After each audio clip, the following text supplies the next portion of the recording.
Et salut à tous, nouvelle vidéo sur ma chaîne YouTube. Donc aujourd'hui, focus charognard et radiateur. Donc pourquoi je vous fais cette vidéo concernant le charognard et le radiateur? Car les trois quarts, enfin je dirais même 90% des joueurs vont le passer avec le flingueur arbre. Malheureusement, personnellement, je ne l'ai pas. Et je pense que je ne suis pas le seul dans ce cas.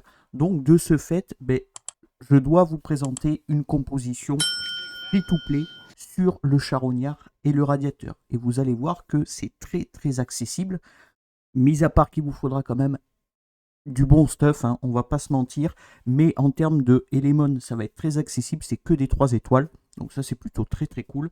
Et globalement, vous allez voir qu'en score, c'est plutôt aussi très respectable pour une team 100% free-to-play. Au minimum, vous allez faire un S en termes de score et au maximum un double S. Donc c'est plutôt très cool. Donc sans plus tarder, on va se retrouver sur le premier qui va nous intéresser, ça va être le charognard. C'est parti. Donc on se retrouve sur le charognard. Donc vous pouvez constater que au maximum j'ai fait un double S comme je vous ai dit au début. Et globalement pourquoi on va aller faire du charognard et du radiateur pour récupérer par exemple des potions de Reforge. Donc ça va être des ressources plutôt indispensables pour l'avancée de notre compte, tout simplement. Donc le charognard se présente comme ceci, la composition se présente aussi comme ceci. Ça va pas être une speed team, hein, clairement. C'est même plutôt assez lent, mais ça fonctionne plutôt très bien. Pareil, pour le moment, on va pas focus le taux de chance. Hein, on n'a que des 3 étoiles. Donc, globalement, ça va être compliqué d'aller chercher et les dommages, et la tankiness, et du taux de chance pour le moment. Hein. Je précise bien du fait que du fait qu'on va farmer du charognard et du radiateur, on va pouvoir optimiser et augmenter nos stuffs pour par la suite potentiellement rajouter du taux de chance ou autre. Donc la team est composée de danseurs occultes arbre, le géant arbre, la dôme arbre aussi. Donc je sais que très peu de personnes s'en servent, hein, de la dôme arbre. Vous allez voir que c'est plutôt très efficace et sur le charognard et sur le radiateur. Ensuite, le mineur d'horloge arbre, la tireuse d'élite arbre et la tortue arbre. Donc globalement, qu'est-ce qu'il faut savoir sur ce boss? C'est qu'il va avoir plusieurs phases. Donc les premières phases, ça va être de réussir à tomber une barre de PV, donc la jaune. Donc vous allez voir, hein, il y a différentes barres de PV. Il y en a même 3 plus exactement. Et une fois cette barre tombée, donc la première, la deuxième et la troisième, vous allez avoir une phase de DPS sur le boss. Donc là, vous allez pouvoir poser des effets néfastes et faire un maximum de score sur le boss. Bien sûr, quand on n'est pas sous cette forme où on peut DPS le boss, on ne pourra pas poser ni de break def ni d'effets néfastes sur le boss. Donc ça, c'est plutôt très important à savoir. C'est pour ça que globalement, on va se servir du mineur d'horloge qui ignore la défense, la tireuse d'élite qui va ignorer aussi la défense sur son passif, et la dôme qui va aussi ignorer la défense. Et de ce fait, vous allez pouvoir détruire ces barres de PV même sans avoir posé d'effet néfaste. Donc ça, c'est plutôt très cool. Donc en leader, on va jouer notre danseuse occulte arbre pour les 25% de PV. Hein, on veut que ça tanque un minimum. En termes de 6 étoiles, je vais conseiller à tout le monde d'avoir tout le monde 6 étoiles, même si vous pouvez constater que le géant, il est 5 étoiles et la tortue est 5 étoiles et ça passe très bien. Mais globalement, allez chercher vos DPS, donc tireuse d'élite, mineur d'horloge et la dôme en 6 étoiles. Il vous faut vraiment pas mal de DPS pour tomber ce charognard, et ce sera pareil pour le radiateur. On verra ça juste après. Donc la danseuse occulte va être principalement là pour nous soigner, hein, tout simplement. Elle va être là pour soigner et maintenir la composition en vie. Le géant, alors pourquoi je ne joue pas aile d'acier et je joue le géant? Alors, aile d'acier va poser un buff attaque et un buff def, tout comme le géant, sauf que aile d'acier va le poser sur 3 tours. Contrairement au géant qui va le poser que sur 2 tours. Mais le géant, à contrario, donc je vais vous l'afficher, ce sera plus simple, il va booster la barre d'ATB de nos éléments. Donc c'est le même temps de CD, un temps de recharge. C'est exactement pareil, sauf que aile d'acier, c'est 3 tours d'augmentation de def et d'attaque. Et par contre, le géant, c'est que 2 tours, mais il buff ATB. Donc ça va être plus intéressant pour nous de jouer le géant que aile d'acier arbre. tout simplement. Sur skill 2, il va taper en fonction de ses max HP, et pareil sur son skill 1. Donc c'est toujours un petit peu de DPS non négligeable. Ensuite, la dôme, comme je vous ai dit, elle est là principalement pour ignorer la def et faire de gros dégâts. Le mineur d'horloge, c'est pareil. La tireuse d'élite, c'est pareil. Et la tortue va être principalement là pour son ultime, qui va réduire le temps de recharge de 1 tour et accorder vitesse augmentée pendant 2 tours. Voilà, tout simplement. En termes de speed tune, donc l'ordre à jouer de la composition, on va jouer en priorité le géant pour le buff attaque, buff def et buff ATB. Ça, c'est totalement logique. En second, on va jouer notre mineur d'horloge. Donc, pourquoi il est aussi rapide? Parce qu'il va taper en fonction de sa vitesse. Donc, c'est toujours bien. Donc, dégâts basés sur sa vitesse. Pareil sur son skill 1.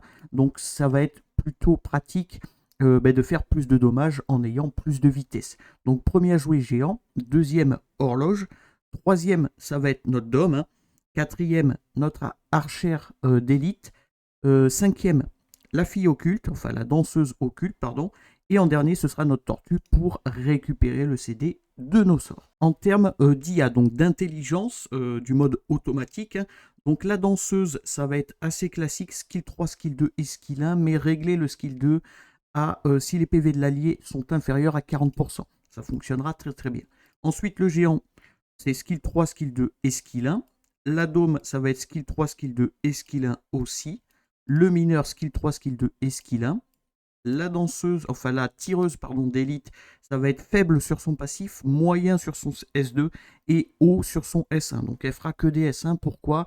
Parce que sur son S1, pardon, elle va poser le def diminué. De ce fait, elle va taper quand même plus fort. Donc oui, elle a un meilleur coef sur son skill 2 en termes de dégâts, mais le problème étant, c'est que elle va souvent le lancer sans qu'il y ait un break def, donc vous allez perdre forcément du DPS. Donc privilégiez que le S1 sur la tireuse d'élite. Et enfin, la tortue, ça va être skill 3, skill 2 et skill 1. Donc on a vu l'ordre à jouer de la composition, on a vu le leader, on a vu à quoi nous servent potentiellement les élémons. Et on a vu aussi l'intelligence, donc l'IA, le mode automatique sur le charognard. Donc on va se lancer un petit run, je vais vous montrer comment ça se déroule dans le combat. Et ensuite, on reviendra ici et je vous montrerai le stuff des élémons. Donc, c'est parti. Donc, allez, on se retrouve sur le charognard. Il va lancer sa première attaque. Clairement, on s'en fiche. Et là, voilà, il y a une première barre qui s'affiche. Donc, ça, il va falloir potentiellement la détruire le plus rapidement possible. C'est pour ça qu'on ignore la def, tout simplement. Et vous pouvez constater juste en haut sur mon curseur, il a une barre verte, une barre jaune et une barre rouge. Donc, une fois la barre verte terminée, il va passer sous sa phase où on va pouvoir le DPS. Une fois cette phase passée, on va entamer la barre jaune. Il va se remettre sous une phase de DPS. Et enfin, une fois cette phase de DPS numéro 2 passée, on va devoir descendre sa barre rouge. Voilà, tout simplement. Donc vous allez voir, ça se passe plutôt très très bien. Il n'y a vraiment pas de difficulté avec cette composition. C'est plutôt très très optimisé. Donc j'ai mis pas mal de temps à vous sortir une vidéo parce que je bossais là-dessus tout simplement. Et ça prend quand même pas mal de temps, surtout avec une team free-to-play. Donc là vous allez voir, on va infliger vraiment de gros dégâts. 117 000, là un petit 18 000 qui passe comme ça. Un petit 93 000, un petit 88 000. Donc là, le but étant juste de rajouter un maximum de dommages au boss. Donc attention, il va gagner sa barre d'ATB. Une fois la barre ATB au maximum du boss, tout simplement, on va passer à la phase 2. Voilà, 1,4 million de DPS et on passe à la phase 2. Donc là, pareil, il va falloir globalement le DPS le plus rapidement possible pour éviter de se faire détruire par le boss. Donc il va falloir et casser cette barre bleue et casser la barre jaune en amont. Donc globalement, vous allez voir, ça se passe très très bien. Du fait qu'on a 3 héros qui ignorent la def, ça tape quand même très très fort. Même la dôme, voilà, 22 000 ignore def, vous pouvez voir que quand elle tape 22 000 ignore def, ça lui fait vraiment un gros trou dans la barre bleue, et de ce fait, on la détruit très très rapidement.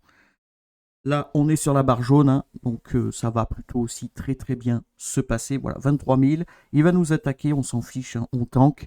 Nos personnages sont, enfin nos élémons sont respectés en termes de stuff. Et là, on va passer voilà, à la phase 2 de DPS. Et pareil, il va falloir faire un maximum de DPS pour augmenter notre total de dommages sur ce boss.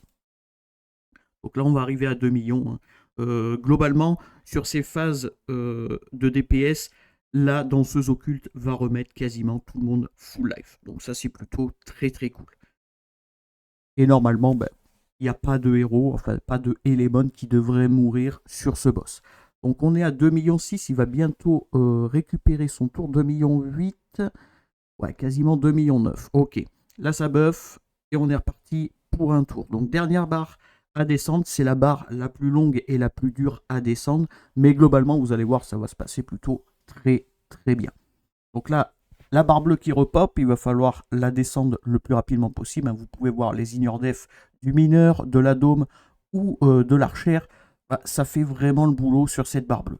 La preuve, hein, voilà, on l'a déjà cassé, ça va très très vite. On vient de passer les 3 millions de dommages sur le boss, c'est plutôt très très cool. Donc, à titre d'information, il faut 3 millions pour le S et 3 millions 2 pour le double S. 3 millions, peut-être 5 pour le triple S. J'en ai aucune idée, j'ai jamais atteint le triple S, mais globalement, vous pouvez constater que la composition est vraiment très très forte pour ce boss, clairement. Et on n'a que des 3 étoiles, donc c'est plutôt très très cool. Là, on va faire un double S, voilà, 3 248 870 de dommages sur le charognard qu'avec des héros 3 étoiles. Voilà, double S, c'est plutôt très, c'est un nouveau score. Donc ça fait plaisir, ça fait clairement plaisir. Donc le Elémon qui a fait le plus de DPS, c'est notre archère. Alors pourquoi l'archère elle fait plus de DPS que tout le monde? Parce qu'elle est constante en termes de DPS, contrairement au mineur ou à la dôme. Mais vous pouvez constater que le mineur a fait quasiment 1 million de dégâts et la dôme a fait quasiment 500 000. Donc c'est plutôt très très cool. Donc le temps est de 3,51. C'est un peu long, mais au moins ça vous débloque votre S ou votre double S sur le charognard. Et de ce fait, vous allez pouvoir récupérer voilà, des potions de Reforge. Donc maintenant, on va aller voir le stuff des Elémon. Donc petite information quand même que je ne vous ai pas précisé.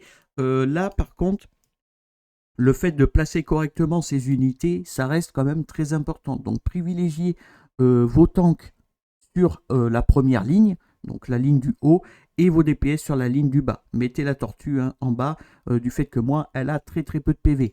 Mais comme vous pouvez le constater, elle ne meurt pas parce qu'elle est sur la seconde ligne. Donc en termes de stuff, donc ma danseur occulte va être en full set inspiré. Donc il va vous falloir beaucoup de sets inspirés pour que le mineur fasse beaucoup de dégâts et pour que votre archère fasse beaucoup de dégâts. Pourquoi je précise que le mineur et que l'archère? Parce qu'ils vont taper en fonction de leur attaque, alors que la dôme va taper en fonction de sa défense. Donc là, qu'est-ce qu'il nous faut sur notre danseuse occulte? Il va nous falloir beaucoup de PV et tout simplement, c'est tout ce qu'on veut. Hein. PV, taux de chance, si vous pouvez aller chercher un peu de taux de chance, c'est cool.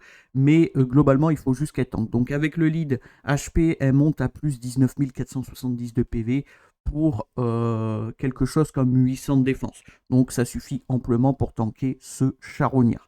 Donc en rune 2, on est en taux de chance, en rune 4, on est en PV%, et en rune 6, on est en PV%. Je vous montre le reste, hein. Globalement, je suis allé chercher des PV ou de la def quasiment partout avec du taux de chance. Donc là, il n'y a vraiment pas de difficulté. Faites quand même attention à l'ordre à jouer de la composition. Il faut qu'elle ait quand même un minimum de speed pour passer au-dessus de la tortue. Donc ça va être l'avant-dernier héros à jouer de cette composition. Ensuite, on a notre géant. Donc le géant, ça va être la même chose en full set inspiré, donc triple set inspiré. Et en termes de statistiques, on va aller chercher du taux de chance. Là, va nous falloir par contre de la vitesse pour qu'il puisse jouer premier et PV et défense pour qu'il puisse tanker du fait qu'il est sur la première ligne. Donc en rune 2, on est en vitesse. En rune 4, on est en PV. Et en rune 6, on est en PV. Je vous montre le reste. Hein. Ça va être PV, vitesse, taux de chance. Sur celle-là, on a vitesse, taux de chance, def. Et vitesse, taux de chance. Et malheureusement, on n'a pas de PV ni de def. Mais bon, globalement, vous avez compris ce qu'il faut aller chercher sur votre géant. Et dans l'idéal, si vous pouvez le passer 60, c'est encore mieux. Ensuite, on a la dôme. Donc la dôme, c'est un petit peu particulier, mais bon, globalement, ça va aller. Donc triple set inspiré. Et comme je vous ai dit juste avant, elle tape en fonction de sa défense. Donc il va vous falloir quand même beaucoup de défense avec du taux crit et du dégât crit. Donc sur la rune 2, on est en défense %. Rune 4, on est dégâts crit, pardon, et rune 6, on est en dev%. Je vous montre le reste. Taux crit, vitesse, PV, taux de chance. Bon, elle n'est pas terrible celle-là, clairement, pour la dôme. Taux crit, dégâts crit, précision et taux crit, PV, vitesse, dégâts crit. Mais globalement, voilà. Il vous faut un minimum de PV. Il vous faut beaucoup de défense, un peu de vitesse quand même pour qu'elle puisse jouer troisième, si je ne dis pas de bêtises, du taux crit et du dégâts crit. Donc la dôme, honnêtement, une fois qu'elle est 6 étoiles, c'est assez facile d'avoir beaucoup de défense. Ensuite, on a notre mineur d'horloge. Donc mon mineur d'horloge, il va être en double 7 fatal et un 7 puissant. Et là, globalement, lui, il va bénéficier de tous les 7 inspirés. Donc c'est pour ça qu'il a autant d'attaques. Ne vous inquiétez pas, c'est pas parce que j'ai un stuff de fou, c'est vraiment les 7 inspirés qui boostent complètement le mineur. Je vous montre, ça booste de 963 les 7 inspirés. Donc c'est vraiment énorme. Donc là, qu'est-ce qu'il nous faut sur notre mineur? Il nous faut de la vitesse, du fait qu'il tape en fonction de sa vitesse, du taux crit, il vous faut minimum 85% pour être à 100%. Je le rappelle, on a l'avantage élémentaire, donc on gagne 15% de taux crit supplémentaire, du dégât crit, 168%, beaucoup d'attaques et un petit peu de PV. Mais globalement, ça se stuff plutôt bien et vous allez atteindre quasiment la même attaque que moi, du fait qu'on joue beaucoup de sets inspirés autour du mineur. Donc en rune 2, on est en vitesse, du fait qu'il tape en vitesse, c'est plutôt non déconnant. Faites pas attention aux stats que j'ai rajoutés. Je ne les avais pas et je passais déjà en WS. Ça, je l'ai fait juste après, du fait que j'ai pu farmer du radiateur et du charognard. Ensuite, rune 4, dégâts crit. Rune 6, attaque %. Et globalement, on va aller chercher taux crit, dégâts crit, vitesse, PV, attaque % sur quasiment toutes les pièces. Taux crit, dégâts crit, vitesse, attaque. Et là, pour le coup, c'est de la def, pas des PV, mais ça fonctionne aussi très bien. Taux crit, dégâts crit, PV, attaque et vitesse. Donc globalement, voilà. Le mineur, ça va être un énorme DPS dans votre composition. Donc taux crit, dégâts crit, vitesse et attaque. Ensuite, on a la tireuse d'élite, donc elle va être en set fatal et full break derrière. Donc ça va être comme le mineur d'horloge, il va vous falloir taux crit, dégâts crit, attaque, un peu de vitesse pour pas qu'elle joue dernière non plus, et de la précision. Donc pourquoi de la précision? Pour potentiellement poser son break def. Donc moi à 33% de chance, je le pose tout le temps, donc vous inquiétez pas pour ça. Il va pas vous falloir 100 de précision pour poser un break def. Donc en rune 2, on est en attaque %. En rune 4, on est en dégâts crit. Et en rune 6, on est en attaque %. Et globalement, après, on va chercher taux crit, dégâts crit, PV, attaque. La résistance, il faudrait que je l'enlève, par exemple, pour mettre soit de l'attaque flat, soit des PV. C'est non négligeable. Ensuite, taux crit, dégâts crit, précision, vitesse et attaque. Et taux crit, attaque, PV, def et vitesse. Mais globalement, ce qu'il faut retenir, c'est 85 d'autocrit minimum. J'ai 84, 1% près, ça passe, c'est pas grave. Du dégât crit, de la précision, un peu de vitesse et beaucoup d'attaque. Donc je vais quand même vous montrer. Voilà, elle est à 1537 et le set inspiré lui rajoute 876 d'attaque. Donc c'est pour ça que ça affiche 2000 et quelques, ne vous inquiétez pas. Ensuite, dernier élément de cette composition, c'est la tortue, donc full set inspiré, comme le géant, comme la danseuse et comme la dôme. Et là, globalement, on veut 0 de vitesse dessus. On s'en fiche, il faut qu'elle joue absolument dernière. Et là, vous allez pouvoir soit aller chercher des PV et de la def, soit vous allez chercher beaucoup de taux de chance, comme j'ai pu faire. Donc là, globalement, c'est triple 7 inspiré. Et les stats sont vraiment très faciles à aller chercher. Donc rune 2, taux de chance, rune 4, attaque %, rune 6, attaque %. C'est mieux d'avoir du PV, mais bon, je vais vraiment aller chercher du taux de chance, 7% ici et 5 ici. Ensuite, on va aller chercher du taux de chance et du taux de chance. Voilà. La tortue, c'est vraiment très facile à stuff. Donc globalement, maintenant, vous avez toutes les informations pour passer votre charognard.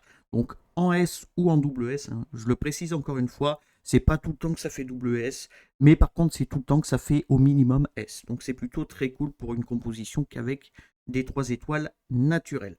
Donc on a vu la composition, l'ordre à jouer, on a vu comment fonctionne la composition et on a vu l'IA de la composition avec les stuffs. Donc globalement, vous avez toutes les clés pour passer votre charognard. Donc on va se retrouver de suite sur le prochain qui va nous intéresser, le radiateur. C'est parti. Allez, on est sur le radiateur, donc comme vous pouvez le constater, encore une fois, ça passe en double S avec la composition, donc ça c'est plutôt cool. Et globalement, on va y aller pour récupérer des gemmes, enfin des cristals de conversion. Qu'est-ce que les cristals de conversion? Ça va être des cristaux globalement qui va vous changer les sous-statistiques de vos runes, comme vous avez pu voir juste avant avec le stuff de mes éléments. Donc, globalement, qu'est-ce que ça va être la composition? Ça va être exactement la même. Mais, donc l'ordre à jouer, c'est la même speed. C'est exactement les mêmes stuff aussi. Et par contre, il va falloir les placer différemment. Donc, sur la ligne du haut, donc la première ligne, ça va être danseuse occulte case 2 et géant case 3. Et en backlane, donc ça aussi, c'est très très important. Donc, sur la seconde ligne, pardon, ça va être tortue tout à gauche. Donc, je vous expliquerai pourquoi juste après, vous inquiétez pas. Tireuse d'élite sur la deuxième case, mineur d'horloge troisième case et dôme quatrième case. Donc pourquoi c'est important de les placer comme ça? Parce que le boss est différent du charognard. Donc là en gros le boss va vous récupérer un héros. Donc j'essaye de trouver où c'est écrit. Mais globalement, il va vous capturer, voilà, avec Buldo, il va vous capturer un héros. Donc au début, enfin un élément, pardon, au début, il va capturer avec Buldo un élément sur la première ligne. Donc soit la danseur occulte, soit le géant, peu importe. Que ce soit l'un ou l'autre, vous inquiétez pas, vous allez passer. Mais arrivé à un certain stade du combat, il va capturer et un élément de la première ligne et un élément de la seconde ligne. Et globalement, il va toujours capturer celui-là qui est tout à gauche. Donc, on met notre tortue pour garder les triples DPS en vie et pour qu'on puisse terminer le boss. Vous allez voir, là je vous explique que à l'oral, mais vous allez voir sur la pratique, donc quand on lancera le run, vous allez voir c'est assez clair et c'est assez facile à passer. Donc comme je vous ai dit, l'ordre à jouer, c'est exactement la même composition avec les mêmes stuff, c'est exactement la même intelligence. Donc là, je ne vais pas vous le repréciser. Il n'y a pas d'utilité, vous avez toutes les informations sur le charognard qu'on a pu faire juste avant dans cette vidéo. Donc je vais vous montrer un run, comment ça se passe, et ensuite j'essaierai de vous expliquer comment fonctionne la composition. Donc c'est parti. Donc on va refiler, hein. Hop, et c'est parti. Donc là, comme je vous ai dit, il va capturer un élément. Donc il a capturé le géant. Donc le géant ne pourra pas jouer, hein, clairement. Là, le but étant, c'est quasiment comme le charognard, il va falloir lui baisser le plus rapidement possible sa barre verte. Une fois la barre verte terminée, il va passer sous sa phase où on va pouvoir le DPS. Et bon, tout comme le charognard, sauf que là, il nous capture une unité dès le début. Voilà, tout simplement. Donc il n'y a pas, vous allez voir, il n'y a pas de difficulté, hein, ça se passe plutôt très très bien. Il peut même nous tuer le géant, c'est pas grave. Il peut même nous tuer la danseuse occulte, c'est pas grave. On devrait passer quand même. Donc là, on arrive sur sa phase de DPS. Donc la barre verte est tombée. Donc on arrive sur la phase de DPS. Hein. Là, il faut faire un maximum de dégâts, hein, comme tout à l'heure sur le charognard. Mais vous allez voir, ça se passe plutôt très bien. Ensuite, on va passer, après cette phase de DPS, on va passer à la barre jaune. Ça va être le même procédé. Il va capturer un élément qui se trouve sur la première ligne. Donc soit le géant, soit la danseuse occulte, et ensuite on passera à la seconde phase de DPS, et ensuite ce sera la barre rouge. Et à la barre rouge, il va capturer et un élément de la première ligne et un élément de la deuxième ligne. De toute façon, vous allez le voir, vous inquiétez pas. Donc le géant, voilà, il capture encore le géant. Ça nous va, hein, clairement. Je préfère qu'il me capture le géant que la danseuse occulte, même si honnêtement, il n'y a pas d'importance. Parce que ce soit le géant ou la danseuse occulte, voilà, là on perd le géant, c'est pas grave, clairement. C'est pour ça que je vous dis aussi de le passer 6 étoiles. Hein. Là on ne l'aurait pas perdu s'il était 6 étoiles, parce qu'il aurait beaucoup plus de PV et de def, donc ça ne nous aurait pas posé de problème. Mais vous allez voir que c'est pas grave du tout. Donc là, deuxième phase de DPS, hein, bon, on va taper un maximum. Encore une fois, hein, c'est 3 millions pour un S et 3 millions 2 pour un double S. Et le triple S, j'en ai aucune idée. Je pense que c'est 3 millions 5 dans ces eaux-là. Donc là, normalement, vous allez voir que une fois la barre rouge terminée, on va se retrouver entre 3 millions et 3 millions 2. Ça dépend. C'est comme le charognard. Vous allez faire au minimum un S et au maximum un double S. Donc là, il va bientôt nous capturer un Element. Donc Element, première ligne, voilà, il nous capture la danseuse occulte. C'est totalement logique, hein, c'est ce que je vous ai dit juste avant. Et là, notre but est vraiment de DPS un maximum et de détruire sa barre rouge le plus rapidement possible. Encore une fois, c'est la barre la plus dure à tomber. Là, il nous attaque, on s'en fiche, hein, tout le monde tank. Et de toute façon, il cible que la première ligne quand il fait cette attaque. Donc ça ne va pas nous gêner. Voilà, boum. Il lui reste très peu de PV. Là, il va nous capturer un autre héros, un autre élément de la seconde ligne. Et comme je vous ai dit, il capture la tortue. Hein, c'est tout le temps le même procédé. Et là, on le termine. On a 2,9 millions malheureusement. Donc, on ne fait même pas un S, je crois. Ah ben si, on fait un S quand même à 2,9 millions. Ok, ben comme ça, vous avez l'info. Comme d'habitude, notre plus gros DPS, c'est la tireuse d'élite arbre. Ensuite, c'est le mineur. Et en troisième, c'est notre dôme. Donc là, vous avez vu, on a fait un S. Mon meilleur score avec la même composition, hein, c'est 3 millions, quasiment 3 millions 3. Donc c'est un double S, tout simplement. Par contre, c'est beaucoup plus rapide que le charognard. Ça tourne en 2,55 avec une composition 3 étoiles. Donc ça, c'est plutôt très cool. On va récupérer ça, c'est très bien.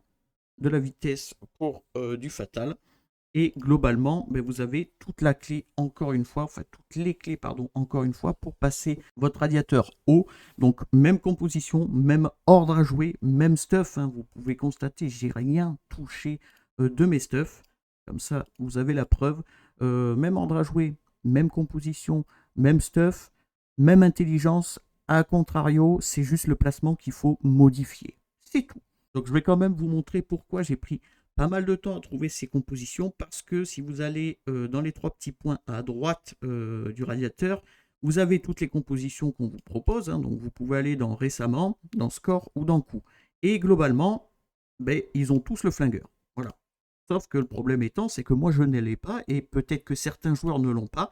Donc le problème étant, c'est que ce serait bien d'avoir une composition sans ce flingueur.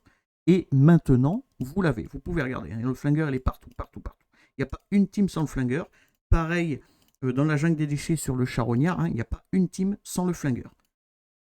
Donc ça aurait été bien que le jeu nous le donne une fois avoir débloqué par exemple le S ou le double S sur le boss. Parce que c'est vraiment un héros, un élément clé pour la jungle des déchets, pour plus tard, hein, pour les autres rifts, etc. Donc ça aurait été bien. Vous pouvez constater, il est partout. Il est littéralement partout. Donc bon, à voir si ils veulent nous le débloquer ou alors faire peut-être un event où on peut le gagner, ce serait cool.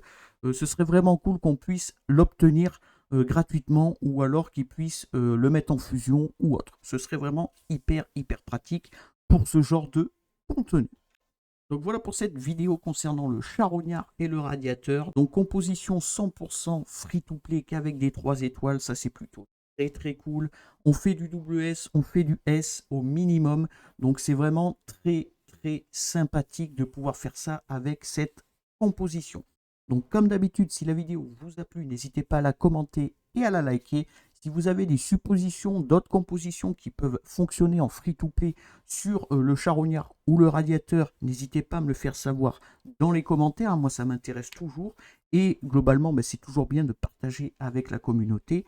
Si vous voulez des astuces ou des conseils, n'hésitez pas à rejoindre mon Discord. Le lien est en description. Ou bien me contacter via Discord, j'y répondrai avec joie.